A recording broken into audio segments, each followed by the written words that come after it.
Assalamualaikum warahmatullahi wabarakatuh. Kepada yang terhormat Ibu Dr. Haja Syamsida MPD selaku dosen pengampu mata kuliah profesi keguruan, dan juga kepada teman-teman yang saya cintai dan saya banggakan. Pertama-tama mari kita ucapkan syukur atas kehadirat Allah yang telah memberikan kita kesempatan juga kesehatan sehingga kita semua bisa menyaksikan video ini. Dan juga kita lupa pula kita kirimkan salam serta salawat kepada baginda Rasulullah Sallallahu Alaihi Wasallam. Allahumma sholli wa sallim ala nabiyina Muhammad. Langsung saja saya dan teman-teman saya dari kelompok 4 akan membawakan materi yang berjudul konsep pendidikan kejuruan. Saya Nurin Shani Bahar selaku pemateri pertama akan membawakan materi yang berjudul Dasar Filsafat Pendidikan Kejuruan. Dasar Filsafat Pendidikan Kejuruan. Menurut Peraturan Pemerintah Nomor 29 Tahun 1990, pendidikan menengah kejuruan mengutamakan penyiapan siswa untuk memasuki lapangan kerja serta mengembangkan sikap profesional. Sedangkan menurut Jojo Negoro tahun 1998 merumuskan bahwa pendidikan kejuruan bertujuan untuk memenuhi kebutuhan masyarakat dan tenaga kerja, meningkatkan pilihan pendidikan bagi setiap individu dan mendorong motivasi untuk belajar terus. Kedua rumusan tadi mengandung kesamaan, yakni mempersiapkan peserta didik sebagai calon tenaga kerja dan mengembangkan ekstensi peserta didik untuk kepentingan peserta didik, masyarakat bangsa, dan negara. Pendidikan kejuruan dipengaruhi oleh beberapa aliran filsafat. Nah, aliran-aliran filsafat ini membangun pemikiran, menyumbangkan pemikiran atas tujuan pendidikan kejuruan. Nah, aliran-aliran filsafat ini ada 4. 1. Aliran pragmatisme. Aliran pragmatisme ini memiliki peran yang penting dalam pendidikan teknologi dan kejuruan. Pragmatisme yang cenderung berpikir secara materialis dan nyata serta memikirkan kebutuhan dunia secara praktis. Yang kedua, aliran esensialisme. Aliran esensialisme ini memiliki keterkaitan dengan pendidikan, teknologi, dan kejuruan, terutama dalam menciptakan budaya kerja bagi peserta didik. Yang ketiga, aliran eksistensialisme. Nah, aliran ini menganggap manusia sangat ditentukan oleh tindakan dan pengalamannya yang sangat berkaitan dengan pendidikan, teknologi, dan kejuruan. Yang terakhir yaitu aliran liberalisme. Nah, aliran liberalisme menekankan kebebasan individu dalam memberdayakan potensi pribadi menjadi keharusan dalam pendidikan, teknologi, dan kejuruan. Itu tadi dasar filsafat dari pendidikan kejuruan. Nah, selanjutnya adalah reflective thinking. Belajar dari pengalaman dimaksudkan belajar sebagaimana menghubungkan pengalaman yang lalu dengan sekarang dan yang akan datang. Belajar dari pengalaman berarti belajar menggunakan reflective thinking. Dalam pengalaman ada 5 langkah reflective thinking menurut Dewey, yaitu 1. Adanya keraguan, kebingungan yang menimbulkan masalah. 2. Mengadakan interpretasi tentatif terhadap masalah yang dihadapi. Yang ketiga, mengadakan penelitian yang cermat. Yang keempat, memperoleh hasil yang hipotesis tentatif. Dan yang kelima, hasil pembuktian dari pemecah masalah itu sebagai sesuatu yang dijadikan dasar untuk berbuat selanjutnya. Yang materi selanjutnya adalah asumsi tentang peserta didik. Salah satu dimensi pokok yang tercakup dalam fondasi pendidikan kejuruan adalah asumsi-asumsi dasar atau konsep tentang hakikat anak didik. Nah, di antara asumsi-asumsi yang cukup terkenal ada suatu pandangan yang dinyatakan bahwa manusia anak didik pada dasarnya tidak menyukai kegiatan pembelajaran atau belajar formal dan sedapat mungkin akan berusaha menghindarinya. Menurut anggapan ini, untuk dapat belajar anak didik harus dipaksa. diberi motivasi bahkan kalau perlu dengan menggunakan ancaman. Dengan kata lain, anak didik merupakan penerima pelajaran yang pasif. Meskipun demikian, anak didik masih harus bekerja keras untuk menguasai yang diajarkan dan ditugaskan oleh guru. Sebagai implementasi dari anggapan ini, tugas guru ialah memperkenalkan anak didik kepada hasanah ilmu, pengetahuan yang sudah terkumpul dan terstruktur, agar dengan demikian anak didik dapat berangsur-angsur menyukai kegiatan belajar. Nah, yang anggapan lain atau asumsi lain itu ada yang memandang manusia sejak lahir dalam keadaan kepala kosong atau seperti selembar putih, jiwanya dalam keadaan bersih, yang kemudian sedikit demi sedikit terisi oleh pengalaman. Sekolah atau pendidikan diharapkan dapat menulis lembaran yang kosong tadi dan diisi dengan hal-hal yang diperkirakan akan bermanfaat bagi kehidupan anak didik tersebut. Asumsi lain atau anggapan lainnya lagi tentang anak adalah bahwa anak manusia pada dasarnya adalah makhluk yang penuh rasa ingin tahu dan gemar belajar serta mempunyai keinginan yang besar untuk belajar. Selanjutnya, pandangan ini juga mempunyai asumsi bahwa setiap anak didik mempunyai potensi sosial, moral, intelektual, dan fisik. Potensi-potensi ini dapat berkembang sangat tergantung pada kualitas dan banyaknya pengalaman yang didapatkan dan dihayati oleh anak tersebut. Nah, ada lagi asumsi bahwa anak didik dapat memacu dirinya sendiri dalam kegiatan belajarnya. Sudah banyak dibuktikan dengan adanya kegiatan belajar yang direncanakan secara bersama oleh guru dan murid dan juga pengalaman-pengalaman penerapan metode pemecah masalah. Jadi bahwa pengalaman belajar dan ketuntasan belajar merupakan kepuasan bagi si anak didik tersebut. Nah, berbagai teori yang saya sebutkan dan asumsi yang saya sebutkan itu berbeda-beda.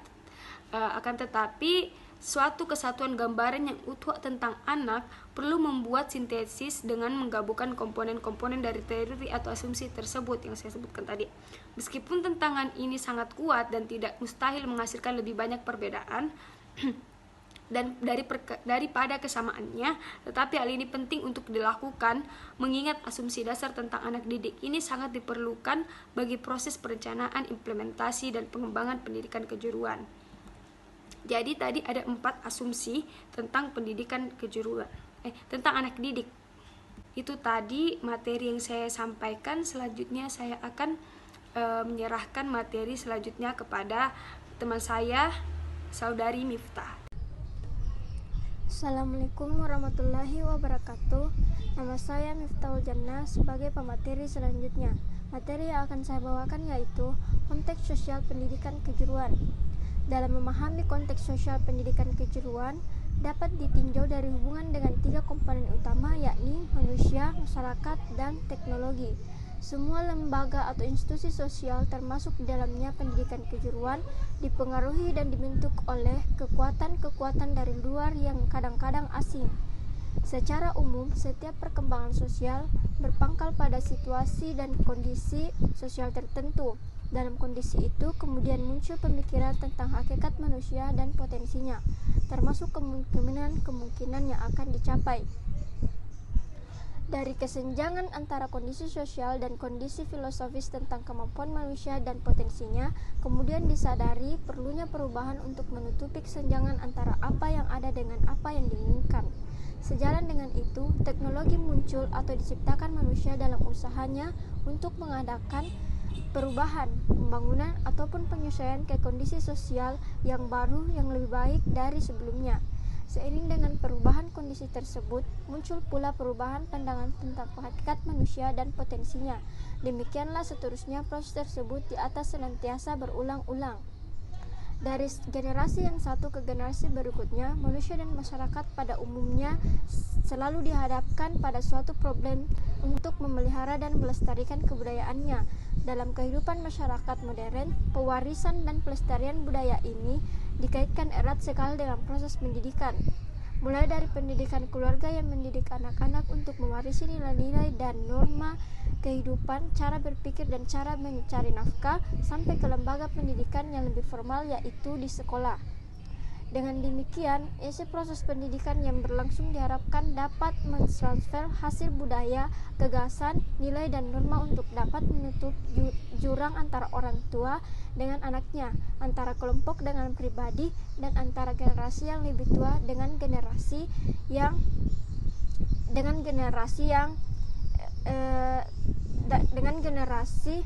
yang muda. Proses pendidikan juga harus berfungsi sebagai suatu sistem yang dapat menghasilkan kebudayaan.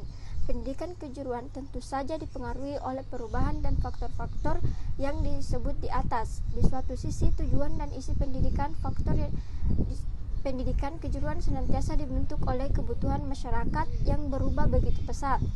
Tetapi di lain pihak sekaligus juga harus berperan aktif dan ikut serta menentukan tingkat dan arah perubahan masyarakat dengan bidang kejuruannya tersebut.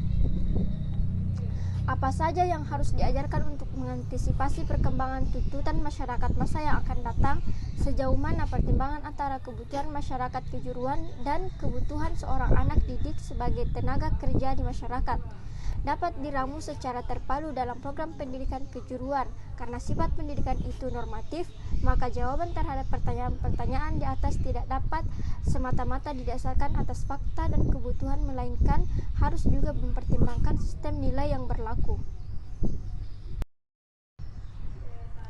Selanjutnya, di sini saya akan menjelaskan dimensi ekonomi pendidikan kejuruan. Sumber daya manusia merupakan suatu kekayaan utama dan sebagai kunci keberhasilan pembangunan bangsa dan negara. Dengan demikian, usaha untuk mengembangkan sumber daya manusia sehingga kemampuannya dapat dimanfaatkan dalam proses produksi barang dan jasa adalah masalah ekonomi yang penting. Dari sisi lain, bahwa konteks pembangunan pendidikan menitik beratkan pada pemikiran-pemikiran ekonomi, yakni pemikiran atas dasar efisiensi, biaya investasi dan biaya operasional yang cukup mahal untuk sekolah kejuruan, merupakan dimensi ekonomi pendidikan kejuruan yang melemahkan. Berbicara tentang pendidikan kejuruan, yakni berbicara tentang konsep-konsep pendidikan dan kejuruan, namun karena tujuan akhir penilaian, proses dan justifikasi serta aspek semuanya berkaitan dengan kriteria ekonomi, maka mau tidak mau dimensi ekonomi pendidikan kejuruan harus mendapat perhatian dan pemikiran yang profesional. Ini semua dapat diwujudkan dalam bentuk usaha intensif untuk mengembangkan anak didik menjadi tenaga kerja yang produktif melalui alternatif proses penyampaian yang paling efisien dan efektif, serta mendasarkan perencanaan pendidikan dan prospek lapangan kerja dengan analisis yang cermat. Di sini saya akan juga menjelaskan tentang materi pendidikan kejuruan dan ketenaga kerjaan. Komponen yang menyangkut kebijakan ketenaga kerjaan mencakup 3 pokok, yakni kesempatan kerja bagi semua memerlukannya dalam suatu struktur lapangan kerja yang menjamin keseimbangan antara pilihan perorangan, penghasilan yang memadai, dan pemenuhan kebutuhan masyarakat dan barang dan jasa. Yang kedua, pendidikan dan pelatihan yang mampu mengembangkan potensi manusia secara optimal. Yang ketiga, mekanisme penyelesaian antara manusia dan pekerjaan tanpa merugikan perorangan maupun jumlah produksi. Nah, pendidikan kejuruan harus lebih memfokuskan usahanya pada komponen yang kedua, yakni pendidikan dan pelatihan untuk mengembangkan sumber daya manusia.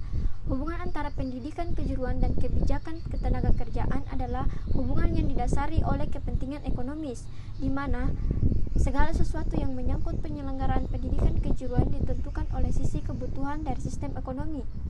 Akan tetapi, pengembangan pendidikan kejuruan perlu juga memperhatikan perkembangan anak didik dengan memberikan seperangkat skill dengan tidak menyampingkan perkembangan anak didik sebagai suatu totalitas.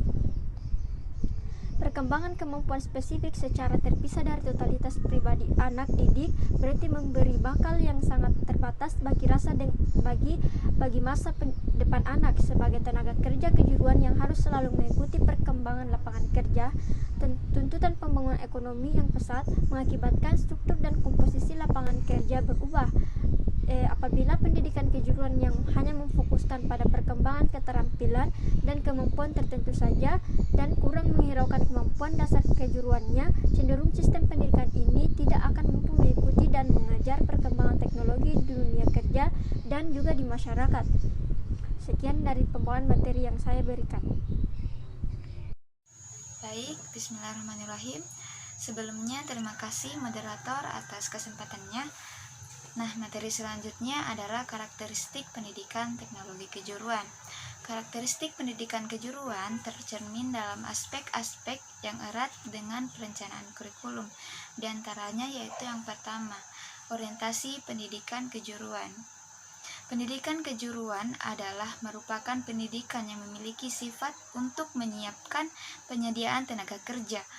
Untuk itu, maka orientasi pendidikannya harus tertuju pada output atau lulusannya yang dapat dipasarkan di pasar kerja. Jadi, di dunia pendidikan kejuruan, peserta didik tidak hanya memiliki ilmu pengetahuan saja, namun juga mengantongi skill atau kemampuan sesuai dengan bidangnya, dan skill tersebut akan direalisasikan di dunia kerja nantinya. Nah, yang kedua adalah justifikasi untuk eksistensi.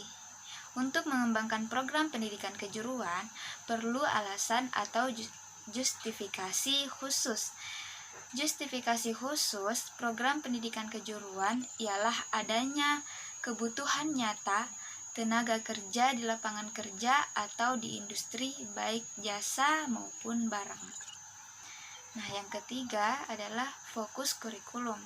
Suatu pandangan yang keliru apabila kurikulum pendidikan kejuruan memfokuskan pada perkembangan satu skill material saja dan kurang menekankan pada perkembangan aspek belajar yang lainnya. Nah, terkait sudut pandang yang keliru seperti ini adalah salah satu kasus yang saya pribadi alami, atau mungkin teman-teman yang dari SMK juga mengalaminya. Contoh kecilnya seperti karena kita masuk jurusan busana, yang terkadang masyarakat awam mengira bahwa sekolah busana itu kerjanya cuman menjahit saja atau belajar tentang busana saja, tetapi kenyataannya tidak demikian. Selain belajar tentang busana, pelajaran umum seperti bahasa Indonesia, matematika, bahasa Inggris, IPA, dan lain-lain juga kita pelajari. Jadi, kurikulum pendidikan kejuruan harus mengandung semua aspek, baik secara afektif, kognitif, maupun psikomotoriknya, harus berkembang secara simultan untuk mempersiapkan warga negara yang produktif. Materi selanjutnya adalah sistem pendidikan di Indonesia dalam mengembangkan sumber daya manusia. Pendidikan merupakan upaya mengkonstruksi suatu peradaban yang dibutuhkan oleh setiap manusia dan kewajiban yang harus diemban oleh negara agar dapat membentuk masyarakat yang memiliki pemahaman dan kemampuan untuk menjalankan fungsi-fungsi kehidupan selaras dengan fitrahnya, serta mampu mengembangkan kehidupan menjadi lebih baik dari masa ke masa. Dalam Undang-Undang tentang Sistem Pendidikan Nasional Nomor 20 Tahun 2003 Pasal 3 yang disebutkan bahwa pendidikan nasional berfungsi mengembangkan kemampuan dan membentuk watak serta peradaban bangsa yang bermartabat dalam rangka mencerdaskan kehidupan bangsa, bertujuan untuk berkembangnya potensi peserta didik agar menjadi manusia yang beriman dan bertakwa kepada Tuhan Yang Maha Esa, berakhlak mulia, sehat, berilmu, cakap, kreatif, mandiri, dan menjadi warga negara yang demokratis serta bertanggung jawab.